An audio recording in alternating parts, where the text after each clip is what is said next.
What's up, y'all? It's your girl, Rene, and I hope that you are doing well. Welcome. Okay, if this is your first time here, again, my name is Rene, and this is Plus News. All right, activism across the globe. I appreciate you very much for being here. This platform is a platform for activism advocates, those in social justice, and those that's just trying to find out what's going on and to get involved. All right. If this is not your first time here and you are back, hey, how you doing? I'm glad that you came back to check me out. All right. We got a lot of things to talk about. Before we do that, make sure that you add the Plus Productions. That's the platform that you see me on now. You also want to add the National Plus Coalition. Okay. They are two entities, but they are one and the same. All right. That on the National Plus Coalition, you'll find out everything that's going on in the activism world as we find out about it. All right. With Plus Productions, you'll be able to see different things as far as the lectures we put together, the seminars, and our shows. All right. And you also want to make sure you add me, the J Rene. That's TheJayRene, if you want to keep up with me. But how are y'all doing? Okay. We are at the end of another week. I hope that y'all had a very good week. Okay. Let's jump right into it. So y'all know that I like to start the show with tips for activists and those that are in the social fight. This one is going to be geared not just to activists but those that are also journalists. Okay. I always lead with myself and give examples. So just recently I had to ask myself about me being a journalist. I think you have two different types of journalism. You got journalists that are for the people, and then you have journalists that are for the machine, right?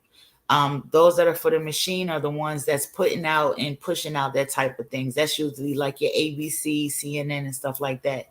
And then you have platforms and individual journalists that are independent, that are for the people, which means they talk about the issues for the people, the things people want to talk about, and the things that involved us, right?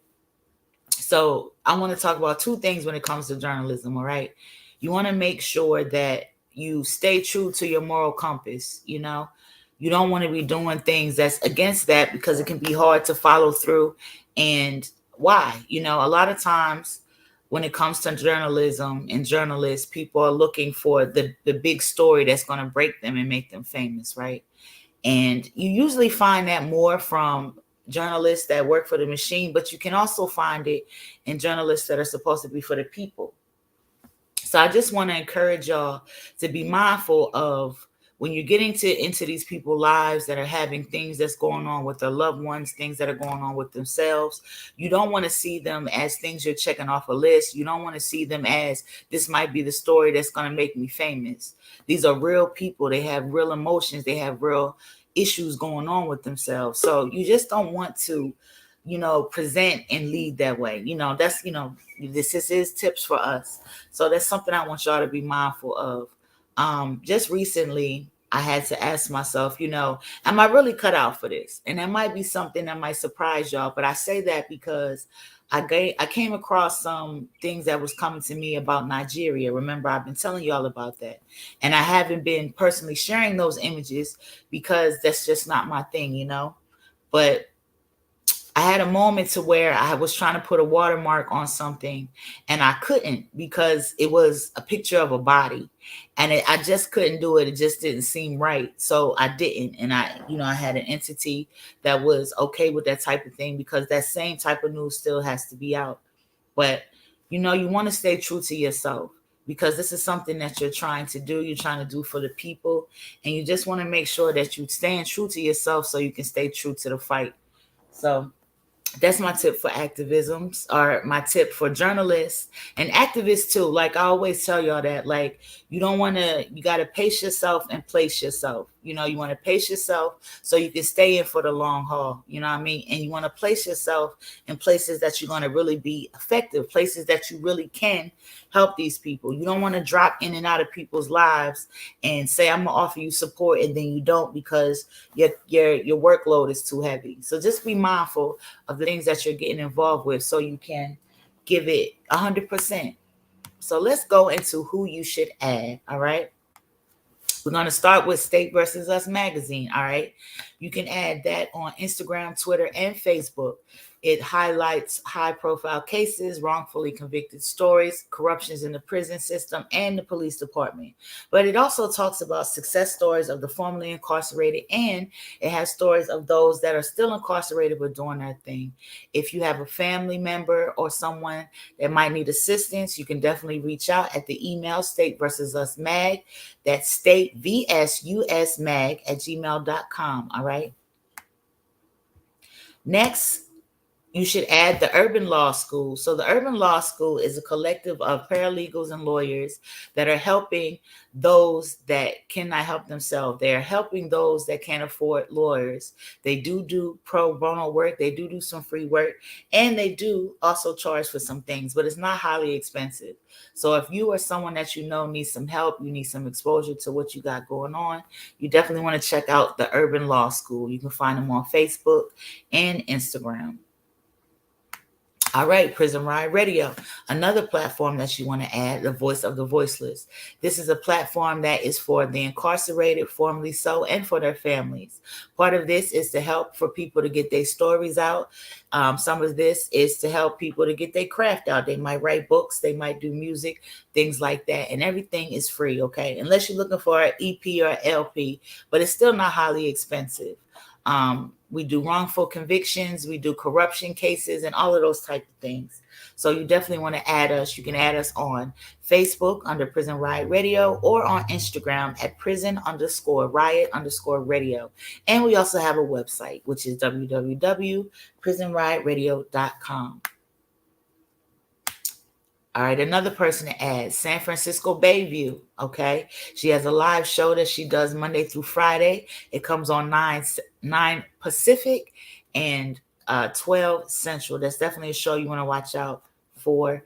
They talk about a lot about what's going on in the prisons, a lot of activism stuff, a lot of abolition things, and they are a voice for those that are pretty good at writing, and they'll take your articles and they'll do things like that. So you definitely want to make sure that you add them and check out what they got going on, and you will add them on Instagram at SF Bayview, okay? Or you can go to sfbayview.com. Another organization, all right? This one is out of Florida.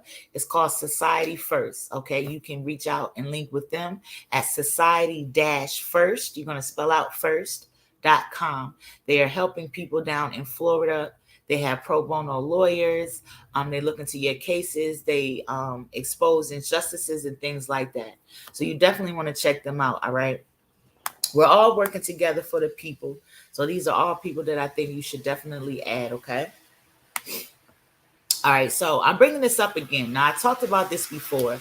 There was an issue at Washington State Pen with the lady that was working there. Her name is Melissa Hutcherson, okay? They took her from her placement when we, did the phone zap and exposed that she was being, biased because of race. And she was doing some inhumane things. She was in there acting like she had lost her mind, right? Now, they moved her, but they moved her back. They was trying to put her somewhere else, and she refused it.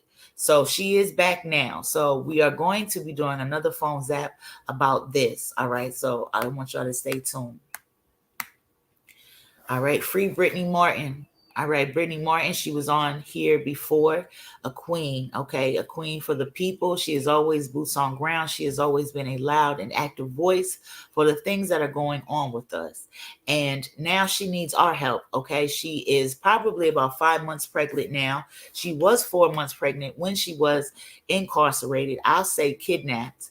Okay. She was sentenced to 4 years for making the statement of, I am willing to die for the black. Are you willing to die for the blue? And they said that she was inciting a riot and things like that. So because of that, they have charged her with 4 years. We are definitely fighting against that. If you are interested in getting involved with helping free Brittany Martin to give support and things like that, you can definitely reach out to me at 914-655-4993. And if you do that, all right, I will send everything that you need so you can reach out to her. All right, she definitely needs our support. Now, this evening, those of y'all that follow me, a couple of days ago, I had released a recording of a mother out of Texas who was highly upset, and rightfully so. Okay. Her name is Miss Lashunda Shepard, and she's going to talk to us about the things that's going on with her son. Now, I'm going to give you a brief introduction into exactly what that is, and then she's going to give you a deeper understanding. Okay, her son is housed in under the Texas Department of Corrections, and she is telling me, okay, and I believe her, you know, that they tried to murder her son. Now, you're going to say, why would they try to do that? One, because we know that they're corrupt. Two, we know that they do the wrong thing when they think no one is looking. And three, I'm going to let her let you know exactly why this is happening with her son, what's going on with her son, and she's going to let us know how we can support her. So let me bring her on up here. There you are. Hello. How you doing? I'm doing all right. How about you? Holding on. I know that's right. I want you please to give a brief, introduction of yourself, and tell us about your son, the person that your son is. Okay. Well, my name is Lashunda Shepard. My son name is Cedric Darnell, and my son stays to himself. He been doing prison time. He never had no hard time until the stuff happened at Telford. Right. Ever since he been when he was at Telford, it was doing the George Floyd. It was some type of bias, racial thing going on. Um, the officers was treating a lot of blacks bad then. So my son cussed them out, which he do got a mouth, and the guards waited till oncoming shift come on, and then that's when they went in the cell and beat my son to death and left him in a tank to himself. And with 2 days later, the chaplain gonna call me saying that my son hung himself. But we was getting all type of calls from inmates contacting their mothers to let us know because they seen it, but they locked everybody down. They seen what happened. So therefore, they couldn't get their stories together. And my son hasn't been in no fights. He's been doing good. Never had a problem with an inmate nor a guard, not unless a guard come towards him. But at that time, the story got mixed up. I didn't believe it because 3 weeks before they did the shutdown of the COVID in Texas, me and my daughter and his son and my other granddaughter, we went to Telford, called New Boston, Telford Prison in New Boston, Texas. We visited him. It was like a 5-hour drive, so we did two special visits. We got a room at Holiday Inn, and we went that day, and then we went back again the next day. So basically, we got a total of 4 hours. And when the time when I went to see my son, he was just saying, he's staying to himself. His officer's been picking. So I always tell my son, ignore it because they ain't gonna do nothing but try to get the best of you if you talk back anyway because you're in prison. So long story short, um, my son haven't had any cases. But when that incident happened with George Floyd, the stuff was going on with George Floyd. At the same time, my son got beaten. It was some more offenders got beaten too, but they died. They can't tell their story. My son was in a coma. They didn't know what to do to tell me what happened, which I always keep track of his cells and keep track of our phone calls. They're gonna try to say that he hung himself, and then they was giving me all type of different excuses that he automatically had suicidal, and that they was trying to keep me from seeing my son. I hired a private investigator named Tom Jinsky of College Station, Texas. He's an old police officer, but he has his own PI. He got involved. He talked to them, And he asked them, why are y'all so fishy not letting her see her son? Number one, they lied and said he had COVID. But I know that was a lie because before the shutdown of COVID, when it first started, my son said they tested everybody in his tank. Everybody was negative. So they had to come up with a different lie. And plus, when I talk to my son, I record his voice, me in his voice, for future reference. Back to this, the chaplain called me, stated, well, you know, your son had hung himself. I'm like, how he hung himself? In this cell. So I'm like asking, okay, what tank was he in? They gave me a different tank number when I know what tank he was in because I wrote it down. I don't have it on me now. But my cousin live in Austin. He took a picture of my son and his son and put it on Facebook. When I say it went viral on Facebook, so many people was inboxing him. So many guards that used to work there said that it was true. They knew somebody that worked there, but they couldn't get their name. They actually pronounced him dead, basically. So when the guards kept calling their mothers to explain what from what, they turned all phones off up in there. They cut the line off. So within that next day, I went up to the hospital. I wanted to see my son. They had the police all out there, told me I couldn't see him because he was in prison. So I contacted Tom. I said, I'm not leaving out no parking lot till I put my face on my son. So it took actually 3 days for me to see my son because Tom, I don't know what he did. He called him and talked to him. So they gave me this special treatment that no cell phones, no tablets, no camera, none of that when I go up in there to see my son. With me being a nurse, he was at Wiley Regional Hospital in Tascasita. That's where it was at. Hospital. It's like 30 minutes away from New Boston. So that's the hospital he resigned in. So when I went up to the third floor, was it third? Yeah, third floor. That's ICU. They looked at me. The nurse was fidgety. So when I went in that room, I seen my son on a lot of machines, on a ventilator, real swollen. So I played smart. It was an officer sitting down, and the officer was at the door.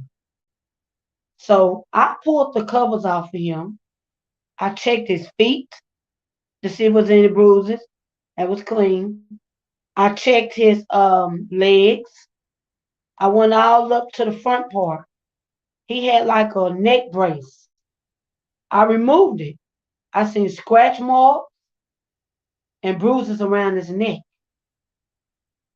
So I was crying and hollering. So I took it up on my own, turned them over.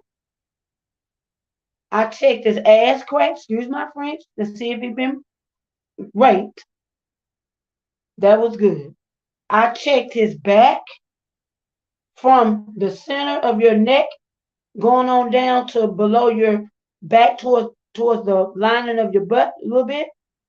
It was nothing but bruises. I seen pus marks and bee marks and bruises on my baby. I hollered. When I say I hollered, I hollered. I said, told the nurse, Miss Catherine, I say, you tell me if this suicidal. But man, we just going by what Telford said. Well, Telford lied. Get the doctor up in here. When I say I set it off, I told them it's gonna be worse than the goddamn George Floyd and the Sandra Bland when I finished them. The line on the ventilator it was deep. So they telling me I had 15 more minutes to be in there because I had upset them, which I didn't care. I let the nurse see and I let the doctor see. I made them come over there. It was a camera. As soon as you walk in the door on the right hand side in the center of in the corner of the wall on the right hand side in the ICU room. I pointed at it. I said, I'm glad we're on camera. I got the lady information. The tech was there. She said, baby, they mad at you because they weren't expecting for you to do what you did.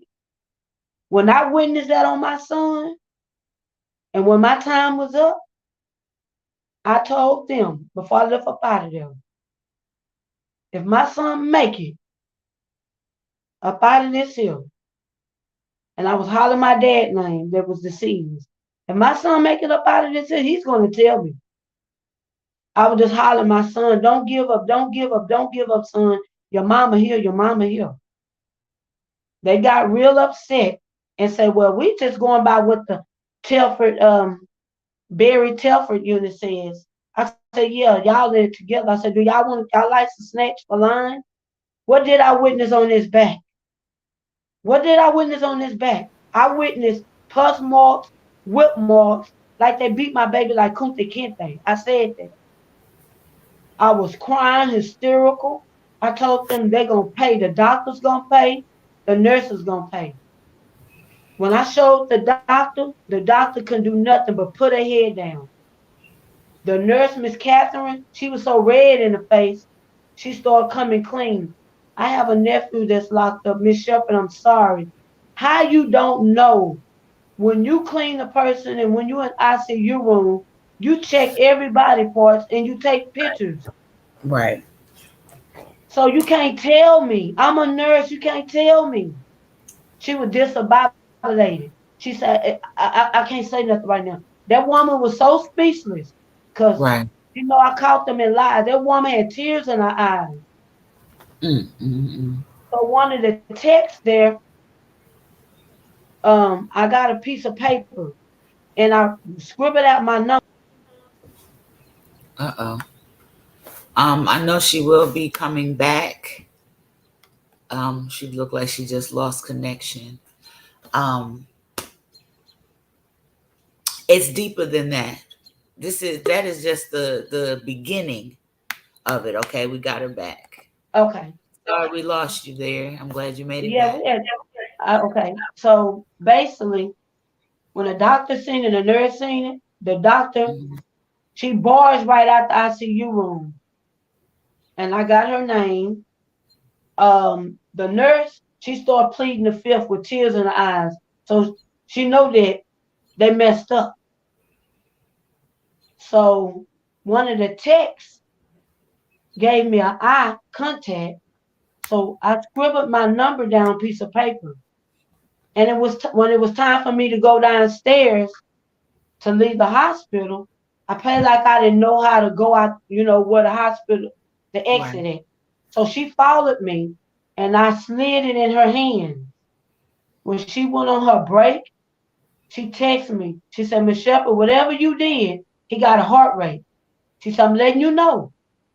They finna ship him away from you and take him to the state hospital because you so own them. And this is a public hospital. You got a lot of more information than you're supposed to. Right. They hurry up and life lift my son to UTMB.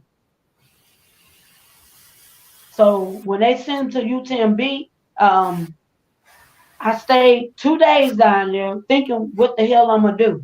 Because I was so frustrated. So I ended up coming back towards Houston way after the 2 days, but he was already at UTMB. So I got in touch with Cameron Lambert, which was the attorney that handled Sandra Bland case. The secretary, I told her the situation.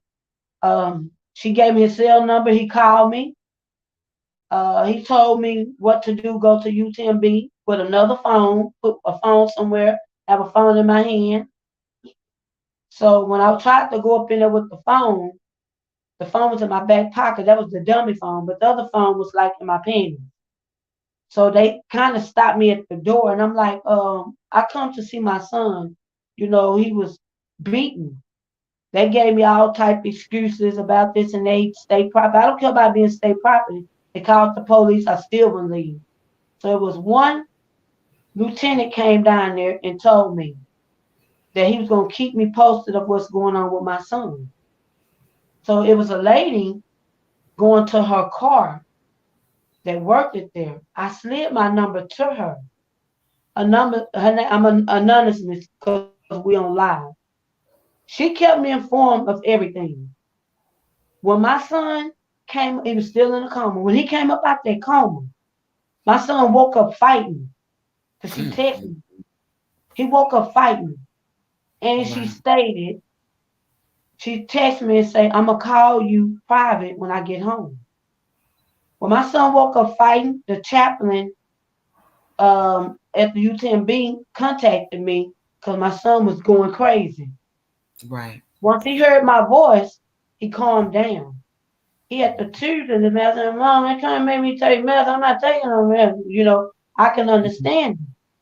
So I told him, don't force no medicine on him if you don't want it. And what Right. kind of medicine was you taking? So they tell me I don't have rights. So I told them I am on this medical paper, which I had a copy of. Let them tell it expired and I didn't have it. Yeah. So Of the, course. the anonymous lady that worked there, she took it up on her own to have my son write another medical and put videos, um, records. She put everything on that paper that I Hmm. can get a hold of. And my son signed it. And then she emailed it to me and I PDF signed it. So, and I gave it to the private investigator. He got one on file and I got one on file. So that's how I can get all his medical records. So when I had to pay, was it like $75 for the whole pack? It was a lot of papers of his medical, TDC. So when Tom checked into it, because I didn't know nothing about it, him being the PI, I got the packet. It took like 2 weeks for the packet to come. They was giving me a problems with the packet. So when they came, I went to College Station and met Tom and gave him the packet. He looked and said, "It's a lot of stuff that's been taken out." He know. So he was like, "Well, what do you want to do, Miss Shepard?" He say, I can't go in there not unless I get an attorney that will accept it to, and then I can go. Because Right. I know they did something to him and they asked him to get locked up and pay for it. That's what he stated. Hmm. So long story short, with Cedric Durnell, they beat him. He couldn't walk. He had oxygen to the brain for being left unattended. Um, that's what they said he was gonna die from because he didn't have oxygen. Right. So it's by grace of God. When my son came out that coma, it took a while. Everybody was praying. I was contacting Benjamin Crump. The secretary kept calling me back saying he was in Houston with the rally with George Floyd. But long story short, I want them to pay for what they did. My son made it. There's a lot of them can't tell their story. And my son was in a wheelchair. He couldn't walk. I told them put him at a medical place, not in no population, none of that, until my son get well. Right. It took a while for his memory. I was praying so hard within, what was it, May, June, July, August, September, October, November. My birthday, November 26th. He contacted me Thanksgiving on the phone. They let him have a phone call. He said, Mama, I remember everything. I remember everything. Mama, the ones in the gray hurted me. I'm not gonna let it happen no more, Mama. Darnell, you can't. He said, I don't care. I'm not letting it happen no more, Mama. He said, I'm going all the way out. They're not gonna do me what they did to me. So the courts got mad because they had it on speaker, even though they was recording. I was recording it too. So Right. basically, when my son told me the ones in the gray, I already knew because people were sending letters, scribble scribbing, and I didn't understand it. But when I gave it to a private investigator, he took it to the handwriting people. They explained everything in that letter that they scribbled to mess up for Telford wouldn't really look at the mail. It told everything what step would happen to my son. Okay. I want to say, I know your son is very thankful to have you as his mama because you've been on them. Okay. You've been on them. And I know that the things that's going on with him, it's you being in his corner. You know what I'm saying? And, I don't even know what to say because I couldn't imagine how you felt when you seen what happened to your son. And there's more to this that we're going to get into, but I want to ask a few questions so everybody can have a little better insight. So you were saying that people were calling saying what was happening with your son. This is before you knew. So what were they telling you was going on? They wasn't telling me. They called their Oh, mom. their loved one. Okay. So Yeah, they what called were their they saying? mom and was telling their mom to get in touch with. They gave their mom my number to get in touch with me. That the guards ran in and beat my son and left him for dead. Okay. When So they took him, wait a minute, when they took him away from out the cell, like they was taking him to medical, they mhm, took him behind some stairs in the cell. They say like they got a mirror and the mirror can see the stairs. okay. Said they beat him real bad. My son was fighting, yes he was. They beat my son all the way down. He fought them. And by time they left him up under the stairs until the next shift found him. Wow. And then like they was taking him to medical. But if they wouldn't have locked the cells down like they did, it would have been a riot that day. It would have been a riot. When I say my son have a lot of respect from inmates in there, and a lot of inmates respect him to the fullest. And they look out for one another. When stuff happens, my son yells my number or my daughter number out, and somebody gonna catch it to call. Right. That's how we know. Right. Saying the officer was like, oh, but they already wrote it down. When he was saying, call my mama, 281-854-8014. They said, shut up, Darnell, and just beating them. But somebody called Right. my number. That's how we knew. But the chaplain gonna tell me totally different. When I told him that I know that my son went in that tank, I knew what my son what I knew what tank my son was in. The Mhm. chaplain was speechless. He never called me back no more. Yeah, and And it's then a habit of that too. We're gonna talk more about that. Go ahead, ma'am. I'm sorry. and then another thing is that his biological father contacted the unit, and it was an officer, the warden there, Warden Washington, told him, when you go see your son, I want you to call me from off my cell phone because we don't know I'm clueless what happened to Darnell because he ain't been in no trouble. He was coming up Right. for his line class and his custody, all of that. He's been to the good. He's been doing good. So why do you think that assistant warden was telling him to call his cell phone and not Hmm. talk on the prison phone? Right. Right. Because he know that they're recorded, and he needed that level of privacy. That's right. So I had Tom to pull the records with him being a PI. He got both of their cell numbers, and he said if we had to go to court, that he was going to subpoena him because there's a lot of stuff he said in their phone. Mm. Basically, like they did that to him, but he can't really say too much because he the system warden. Right. Well, he could, but he's scared maybe because he could I tell get, it all. yeah. So I told Tom. Tom said, "When if we got to go to court, we get a lawyer to take this. I got this here." He got he got Cedric name after his dad. He got his phone number and he got assistant warden's cell number.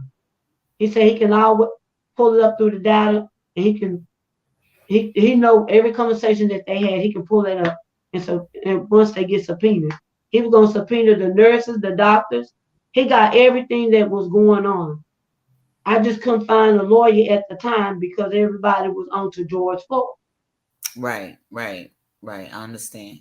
And So ever for since, those, go ahead, ma'am. I'm sorry. for future reference, ever since he made it and he won't talk to them, they've been picking. They've been sending out hints. A That's Mexican, exactly what I was about to ask you about. I know that you told me that there, ever since he has left the hospital and been put back into a facility or a prison, let's call it what it is. You said that there were has been 4 attempts on his life or his safety. Correct? yes, Can you tell ma'am. us more about that, please? One, the guards tried to say he was a psych patient, ran a team on him. He threw water on the floor and flooded the cell. One of the guards told him to be ready because they're finna throw a team on him.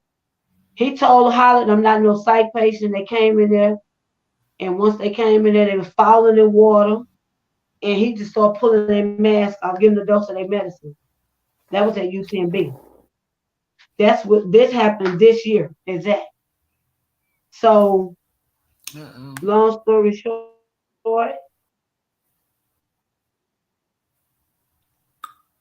put a Mexican in his tank. He went to sleep. The Mexican was on ice, everything. And once my son went to sleep, the Mexican hit him in the head with a fan trying to finish him off. My son jumped up and started fighting him. They was both fighting each other with blood. They fought for like almost 2 hours. My son was telling the other offenders, get help. I'm about to pass out. I'm losing a lot of blood. But what I got upset with, he never had a problem with an inmate. That was a setup. Mm-hmm. They expected But for you my said he had a son good to die. rapport. He had a good rapport with the other men there. Like he That's was right. a upstanding and respected dude. Hmm. That's why a lot of the inmates was hollering, saying, somebody needs to get back here. Somebody needs to get back here. Emergency.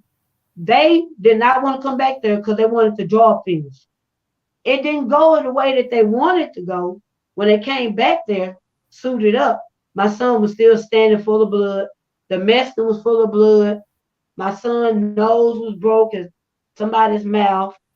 My son blackened the Mexican eye, and towards his head right here, he got a scar where he could have died close to his temple where they hit him with the fan.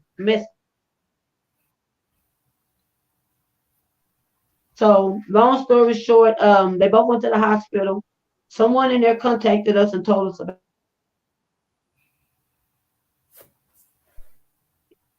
it. So, and then they contacted the family. That's how we know. Another thing is when he came back, because he went to Rosharon Hospital, public hospital. By the time I actually found out I was going to go down there, they ended up bringing him back to the unit. So I ended up contacting Mr. Brian Courier, which is the executive director that's over the Texas Department of Criminal Justice of TDC. His name is Brian Courier. I contacted their office and I told them, why is this keep happening? Right. Is are you hiding your hand, accepting this here, but then you playing like you care? So I been trying to reach this man. He will never talk to me. Sitting out to other people. Anything that goes on, I contact his office. So he won't lie, say he don't know. But when I do contact his office, talk to the secretary, Miss Brittany Skank, she don't number email the unit and what? When we go back to visitation, my son say they retaliating because I'm contacting Mr. Brian Courier. So I stated because if he can put a stop to it, he would do. He don't want to. Basically, Right. what I'm saying to everybody, they want my son dead. They don't want him coming home. They writing fake cases on him. Now he got a case of establish a relationship. with an officer, and she lied. Because if you pull this whole from all the years he did, this is 8.5 now. On now one this case it showed no relationship with no officer. My son hates the officers, period. His Right. trust, he don't like them. They don't come nowhere near him, and his back is up against the wall. So they just writing fake cases. He's 6 months to the good, finna get ready to come back up again, and here it is, these fake cases on him. And when I went Saturday, this past Saturday, to see my son, he told me a week ago that he was he was he Uh-oh. damn near almost passed out. He did. I'm He not started a I'm not fire. sure. That's Mama, I'm not sure if that was my hello. reception or yours, but yeah, I'm not sure if that was my reception or yours, but can you repeat what you said? Because it started to distort a little bit. Okay. When I went to him to see him this past Saturday, my son was crying to me. He said, "Mama, my head was hurting. Last week I told them my head was hurting. They think somebody playing. They don't even want to come back here no more, Mama. For my attention or medical, none of that because of you, Mama. Every time you call Mr. Coyer, you be on them, I get the suffering." He said, "But Mm. Mama, I'm not gonna take this." He said, "Mama, my head was about to fall off. I was having chest pains. They ignored me. I had to start the fire in order for them to come. And when they came, they finally took me to medical. And guess what? They had me on IV for 7 hours. My son could have died back there. You say he was highly dehydrated. He was People highly definitely die from that. dehydrated and his blood pressure was up real bad. He could have went into a stroke level while they denied his medical attention. He had to start a fire in order for them to run back there. And they was going to run a team on him, but it was an officer saying, "No, I will take him." He wanted attention to go to the medical. It was a nice officer, told the other officer, "Bag back." I got it. Right. Because if not, they was going to run the team and try to beat him again. But another officer felt his pain and took him back to the medical, and everything was true what he said. Wow. He been writing grievance. They've been holding his grievance until it expire. Even the Illegal. incoming mail, we always write. His girlfriend write. My daughter write faithfully. I don't write.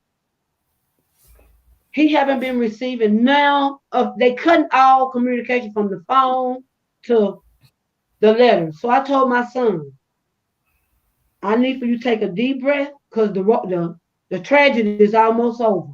Because when you hurt, I hurt." He said, Mm-hmm. "Mama, I'm not taking this no more." I said, "They're trying to get the best of you with the mail." At first, it was with the pictures, but they Yeah, claimed they're that they trying to break found his them. spirit and break it. They're trying to break his spirit and bring down his morale. It's a psychological warfare tactic, honestly. So when me went to go see him Saturday, I broke everything down and told him. He said, "Mama, can't no cellie come in my cell." He been refusing. He said, "If they suit up, Mama, I'm going all the way out with him. I don't want no cellie in my cell. I'd rather be in a tank by myself and do my time by myself, or I could come home because I'm coming home." Right. They try to put a free will charge on him, said he had assaulted the officer, which the officer assaulted him. But when you write these cases, you claim these cameras work then on Cedric. But when y'all in the wrong, the cameras don't work. Mm. So I made a statement on KBX TV on the news a year ago, stated that if police, state troopers can wear body cams, Mm-hmm. TDC officers, anybody that's in the category of the government of TDC, Texas Department of Criminal Justice, they need to wear cameras as well. That will cut a lot of this here crooked stuff on. that's going on in these prisons. It will cut it out completely if they wear body cams. And if they Yeah, was to tamper with the body cams or try to delete or turn it off, it they should need to be a be charge. prosecuted to the max. I agree with you 150%, 200%. I definitely agree with you. Accountability cuts out a lot of the bull crap, That's correct. but there is no accountability, which is why they continue to do what they do across, not just in Texas, but across. Let the people know. Yes, He ma'am. was telling me about how he had some property and they was trying to say that your daughter signed for it. Okay. Couple months ago, this it was last year of November. My son had left some property for my daughter to pick up. We went to go visit him towards the beginning of November, but we never did get the property. It was in my daughter's name because I would have stayed, got the property. So she was impatient. She had to go to work. So when we came back again in December, I brought it up about the property. My daughter was going to get it. I went up there with her. Oh no, Miss Shepard and Miss Monroe. The property is picked up. How is it picked up and this the person supposed to be by? So I went to another level with them. Right, Miss Shepard, that's not my problem. I said it ain't my problem. So the woman brought me the paper and I looked at the handwriting because she's like, no, I was at work on this day. That's not my handwriting. So when I told them that I was going to press charges, the woman told me it was after 5 o'clock. I need you to get off premises or you trespassing or we're going to call the police. Only reason why I left off the premises because I don't want to mess up me visiting my son. I'm playing smart right, because they'll right, say right. that to keep me from not visiting my son. So I Yeah, went they on and will. went with the program, but I let them know that this is Christina right here.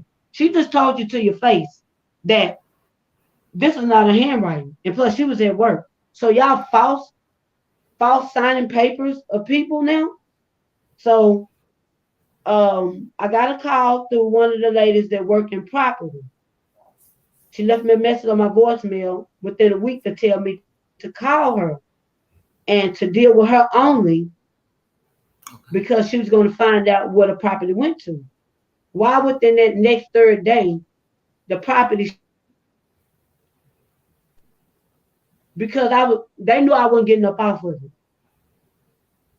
But I thought y'all accidentally, one woman said they probably accidentally sent that somebody signed off of it and took it. It was a picture of my mom, my dad, and my son had to draw it up for us. So they end up finding the property. And then as soon as my daughter came, within 3 weeks later, she Hmm. contacted that same woman and the woman made sure it got in her hands. It's just the games that they play. Yeah, that's why I Before had I asked you to before I bring it up. before I start getting on them so hard, he was getting his mail. He was getting all of that. The moment I start applying pressure, the mail messing up. He sent me a big packet of everything. It never got to me. I went to the post office. I went to the post office in Rocheron. I went to the police department. When they seen me digging real hard, within that 2 days, they end up throwing it in his cell, the packet, and then scratched off the the stamps will show the dates and everything. Speaking of So I scratching paid a off, lawyer. they tamper with his ability to get food as well, right? You was telling me. That's right. That's right. They didn't feed him. They starved my son for 2 days. And it's a dude that's a trustee, knew my son, and snuck him some food down there. And when I told them that he didn't eat, they get mad. How you know? Don't worry about how I know. And it's sad. It's the black woman name is Bridget Hayes. She's Mhm. been there for like 2 years now. She came in there doing the right thing. But now to keep her position, she started doing stuff they do. Because I mentioned it to Eric Guerrero, y'all need to hire more people caring like Miss Hayes, because Miss Hayes was firing them like clockwork, writing them up. Because Right, a lot of right, inmates was starting to open up to her. right. Letting her know what's going on. Yeah, Yeah. most. So once Eric Guerrero knew, he was the only one knew when I told him that y'all need more wardens like her that's caring, that's not gonna buck the system and gonna get all the crooked negative up out of there and treat Right. inmates like they're supposed to be treated. Why I tell him that, he's the director of under Mr. Brian Courier. So that's why I say they in this cahoots together. Because the moment I told him that, within that next week, the ball dropped with every damn thing. I don't know if they threatened her for her position, but she started being real crooked. Mm. And I emailed her everything what I'm saying now live. I got an Hmm. email where I told her, I open up to you, thinking trust, and a lot of inmates open up to you, and now you one of them. Right. They ain't gonna do nothing but replace you when they find somebody else. They using you. I got all that in my email. She turned on everybody. Don't nobody talk to her no more. Wow. So I Wow. know it got something to do with the big people too. Mm-hmm. Because if not, why she do that? She was Right. she was she was doing everything the right way. The moment I told Mr. Eric Guerrero about her and bragged on her, within that next week, everything went downhill. Wow. She told the officer, don't talk to Cedric because he tells his mama everything. Come on now. They got his picture, start showing everybody that worked there, don't talk to him. He's problems, his mama problems. I mean, they was really trying to sabotage his defamation of character on the cool. But They didn't want nobody. They didn't want to be told on because they know that you was finna come see about what your son is talking about. You know, he always disgusting. tell me, They're no matter very, what, very disgusting. anytime my son see me or my daughter or his girlfriend, he's going to tell her he don't care. He's not scared. If anything happened, he know he told us.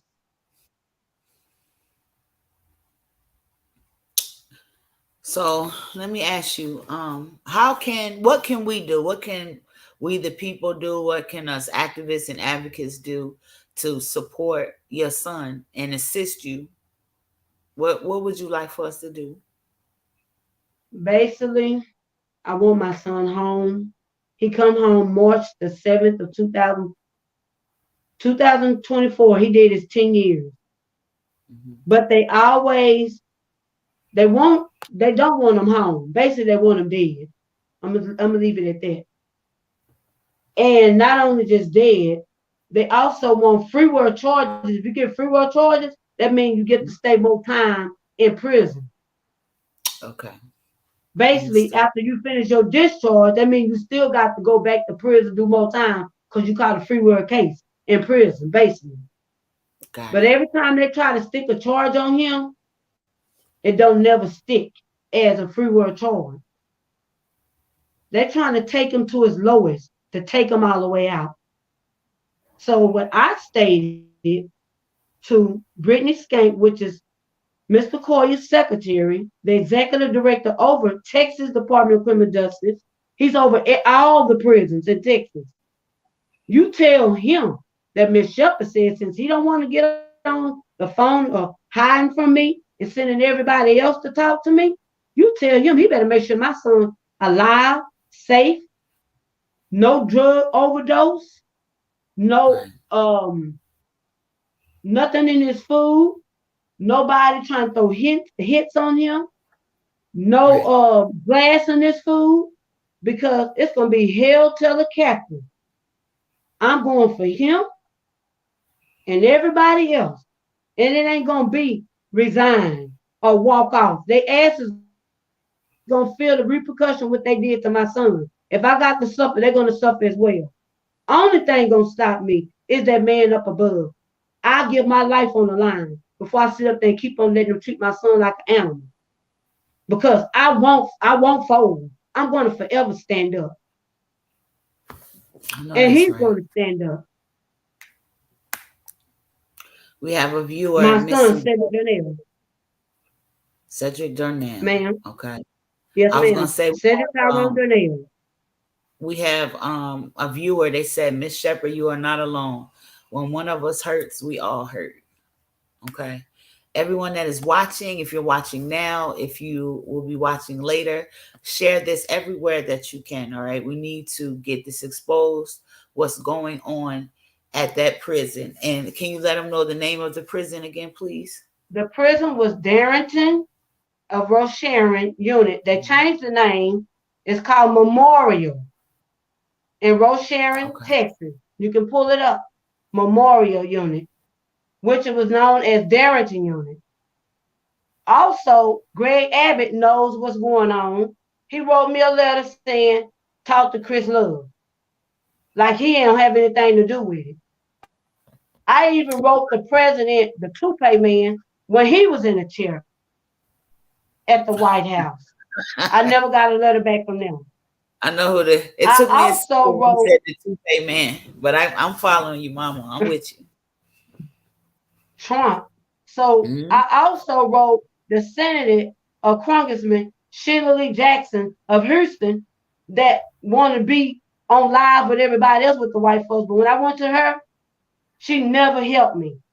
Never helped me. I went to her office 4 times. She never helped me. When I say I've been pushing it to different people, we did a rally in College Station. I was so amazed. So many white people came. Mexicans were stopping their cars, pulling over, holding the Mm-hmm. sign about justice when that happened to my son.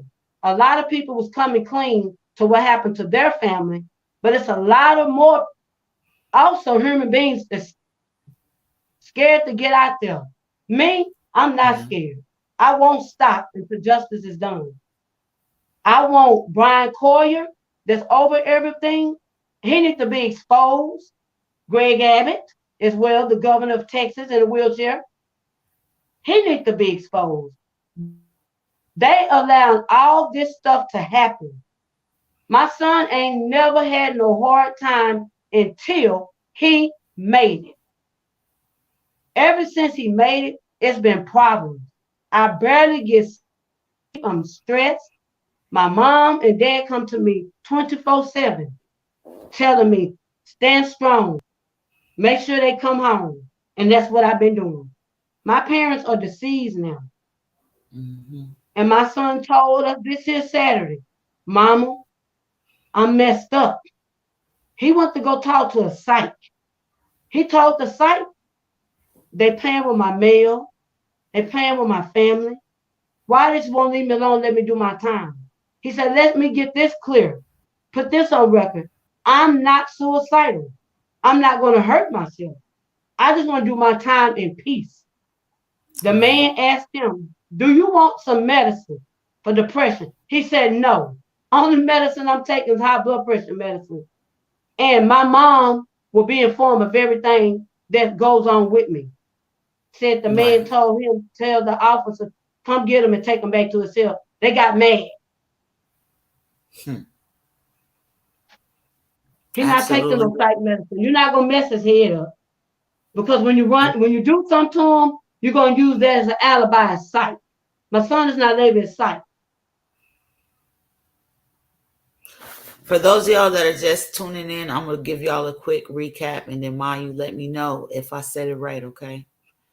The her son was attacked by guards, and they beat him almost to death.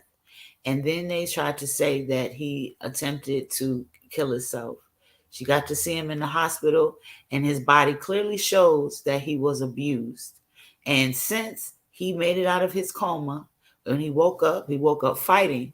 Okay. Anybody that I think that has common sense, somebody waking up fighting means they went to sleep fighting. That's how I interpret that. That's And right. he knows who attacked him, and he said it was the guards, clear as day. And since he's been back in their care, out of the hospital in their care, they have tried 4 times to finish what they started by way of inmates. They are using psychological warfare against him. They're messing with his morale. And the guards attacked him as well since he's recovered from the coma, correct? Yes, ma'am. Right. Now I want y'all to know that after they beat him, they took him and they put him under some steps and they left him there to die. That's the only reason that we have to come to the conclusion of, is that they put him there to die. They didn't take him to the hospital like they were supposed, to medical like they're supposed to do by law. Instead, they put him somewhere where he was out the way to die. And he stayed there until the next shift came. Yes, ma'am. Texas has lost their mind. What's his name? Brian Collier? Brian Is Brian? Corley, yes. He's over all the Texas prison. And this prison is not the only prison that's messed up in Texas. If y'all remember, I reported to y'all about the child prison there, the juvenile detention center, where they're abusing the children there, physically, emotionally, and sexually. Disgusting. Is there anything else that you would like to say, Neil? I just wanted to come to a stop. I'm going for Mr. Brian Collier, Bridget Mm-hmm. Hayes, which is the senior warden, at Memorial Unit, Mr. Ratliff, Mr. Cooper, all of them, the heads of TDC, they all need to be about the system, and something needs to be Yeah. done about it. I agree with you 110%. Again, I do definitely tell y'all to please share this. Okay. You can refer to my page and you can hear the recording where she's also talking about the things that happened with her son. And we need to share this everywhere. This is how we get things done, right? The more people that know, we have to get this out of Texas. We got to get this out of that town. We need to have this all over the nation. We need more people talking about this. We have to expose what's going on there. Officers is doing the wrong thing. Those that can do something about it are turning a blind eye. They're forging paperwork. They're beating people and then they're leaving them to die. I don't care how you feel about people that's incarcerated. And I know those that watch my show don't feel no type of way. But anyone else, if you're watching this, regardless of how you feel about someone that's incarcerated, that does not give us the moral right to become inhumane. We are the ones that are going to stop them from doing this because they're not going to stop. They're not going to stop. No one, we have to be the ones to check their hand. This mother here is a strong, fierce warrior. I appreciate you very much, Ma. I know that this is hard for you. I know your son is so appreciative of you, and I know you're going to stay on them, and you're not alone. Don't cry because you're going to make me cry now. I've been fighting them, but I understand. You're not alone. I don't have a million followers, but I can share this everywhere. And I have faith in those that I know that are in the fight that they'll share it as well. Anyone, if you're interested to reaching out, if you would like to speak with her, know more about this, you can reach out to me at 914-655-4993. Okay. And text TDC. All right. And I'll send you all the information. I'll reach out to her, see if she, don't mind speaking with you. But we need all hands on deck for this. This is unacceptable. It's inhumane. It's illegal. They're breaking the law. I don't care what someone has done. They do not deserve to be beaten and then left to die like they're some type of animal. This is first time being locked up, first time, and it was self-defense. But the town where it happened in College Station, they turned the book and they wanted to give him 40 years and tried to do a speedy trial, and I stopped it. Had to get a lawyer, so they knocked the 40 down to 20 to concurrent of 10 years. My son was doing his time in peace until that happened in Telford. And when I say I've been on it, any parent that see their child with a ventilator, not breathing, turn your son over with bruises, and then when you expose them, they make a call to the hospital saying not to never let me enter back in anymore because I exposed them. It need to come to a stop. I just want my son home, alive, and safe. He don't bother no one. But Mr. Collier, Eric Guerrero, Bridget Hayes, it's a lot more. They hiding their hand and they letting other people do their dirty work. So the heat needs to be on them to put a Yeah, stop to it. And also the I agree. Mexican guy dropped a piece of paper stating when it happened to my son about the guards told him to do it. And Right, you know what they did? They moved him off the unit because they told him don't write no more grievance if they was gonna give him what he wanted. Seemed like right, his life in danger, so he took a flight risk and left the unit because he was gonna keep on writing the letters that he started it, and they was gonna get in trouble. So right. basically, they Yeah. covering their trail. Well, we're gonna expose them. Like I said, I'm gonna share this everywhere that I can. I'm in a lot of advocate groups, a lot of advocacy groups for those that are incarcerated, and I really expect y'all. This is what we do now. You know what I mean? Share it if you can get involved. If you're in Texas and you would like to help, please tap in. Okay, this mama is working hard for her son. She needs our help. We need to get this out of that small town because that town knows what's going on. They know it's not right there, but it's nothing's happening. We got to get it out of there. We got to put some pressure on them. It's not So, only happening on that unit; it's happening everywhere. So many people that died. So yeah, many people that died. It's a lady that stayed in Dallas. When that happened to my son, she was on Facebook reaching out. I went in her inbox, gave her my number, and told her to call me. She never knew that her son was beaten. It took the wow. inmate contacted the son's girlfriend, and the girlfriend had to tell her mama. The unit, nobody never called and told about her Called her. son. Wow. When she found out the son was somewhere in Beaumont at a funeral home, they was trying to try to get away with his body. I told her, get your son body back home and do an autopsy. When that autopsy came back, a head contusion blown. Where do that come from? Beaten. Somebody hit the head. Yeah, The guards did it. yeah. If it was an inmate or excuse me, I hate that word. If it was two people incarcerated that got into something, they would have reported that. They try to hide their hands. They try to hide their crimes. Well, They ain't trying to hide Eugene Jenkins was there, which is my girl's dad, on no. that same unit with the guy I'm telling you about. Okay. He he actually seen when the guards drug him and took him. They take him in a backpack there, nowhere laying. That's where they get beaten at. And everybody, all the inmates was asking about him. A couple of days later, he died. They didn't even inform the mama, and she on the visitation list.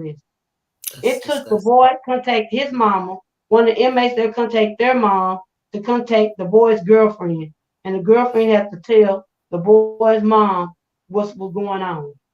They almost got away with it until I told her because she didn't know what to do. I told her Right, bring her right. son back home and go get an autopsy, and that's what she did. She got a lawsuit going on now. As she should. They They should never definitely contacted her, be. and I don't want to witness that for my son. That's why I stay on top of everything to make sure he's alive and safe. I'm on it. Yes, you are. Yes, you are. He's blessed to have you. I appreciate you, taking this time to talk about what's going on with your son. You have my full support. Like I said, I'm going to share this everywhere that I can. Um, we have someone says they can't hear us. I hate that you can't hear us. Hopefully, we can get some playback for you and it'll be louder. And so you can hear. But this is also closed captioned.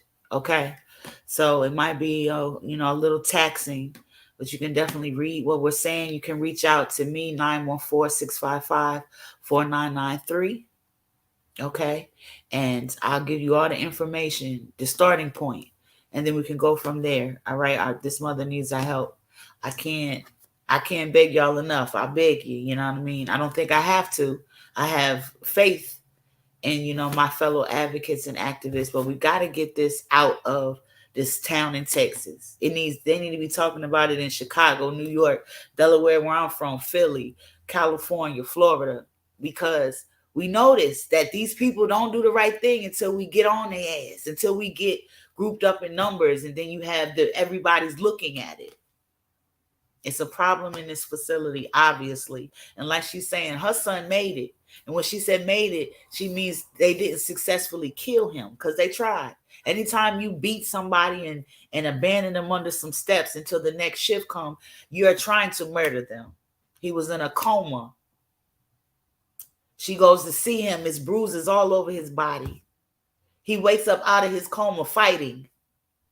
While she's there and she's seeing what's going on with her son, they trying to get her out the way. They trying to hide their crime. So we need to make sure that we expose it. I thank you for coming, Miss Shepard.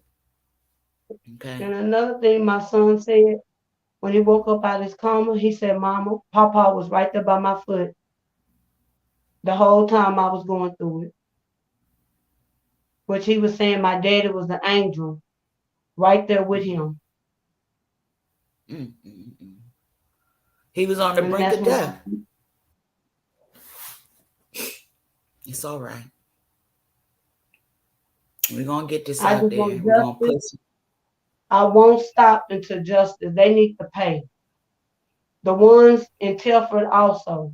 I have all their names, but the paper is at home. I have everything on them. They all need to pay. Because my son saying they getting away with it, and there's nothing it's like they laughing and giggling, making him upset. I told him, don't Mm-hmm. worry about that. You alive. Right. You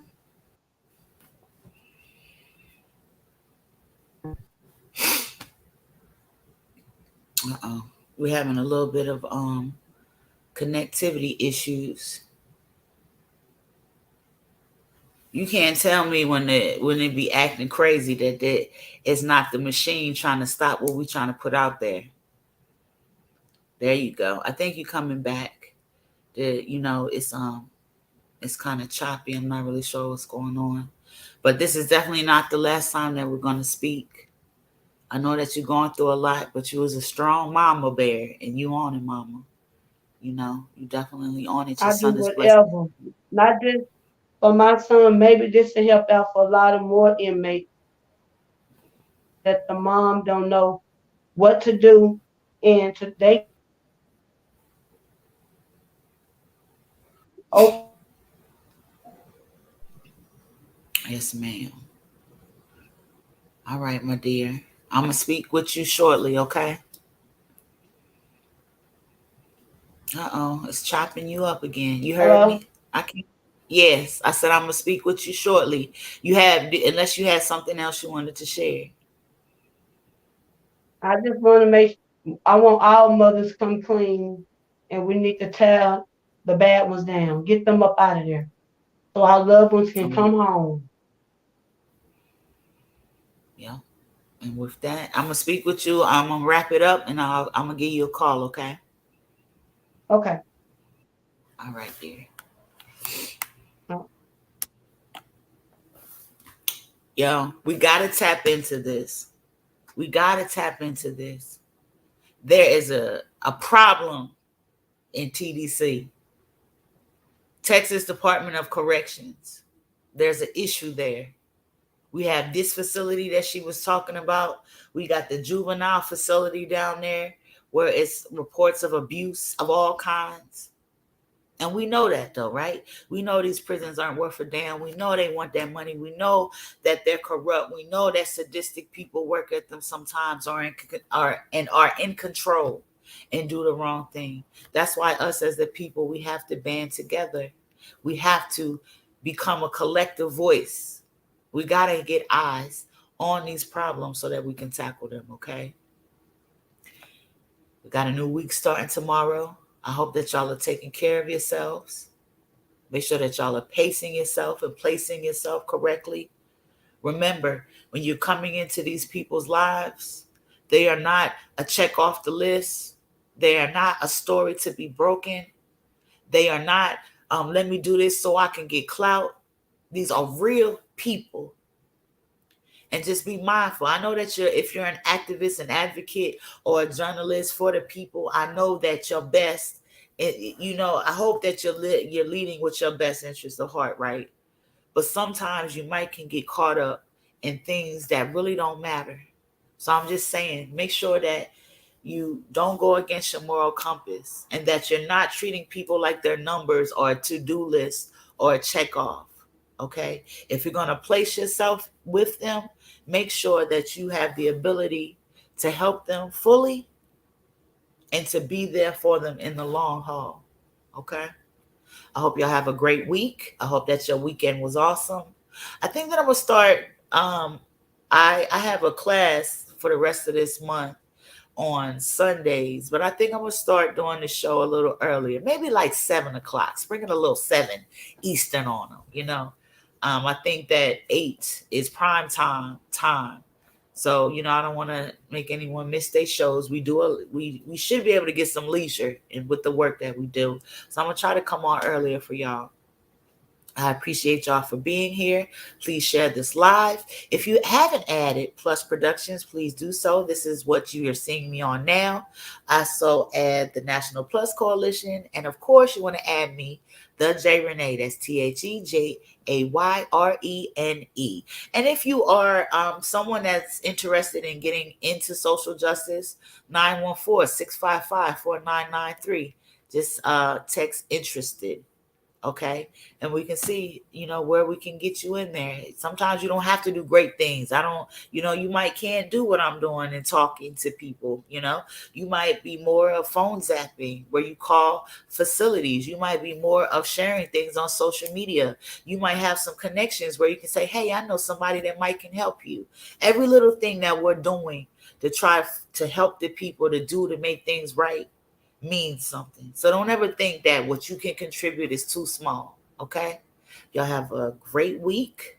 Make sure y'all taking care of yourself. All right? Self-care. Gotta do that.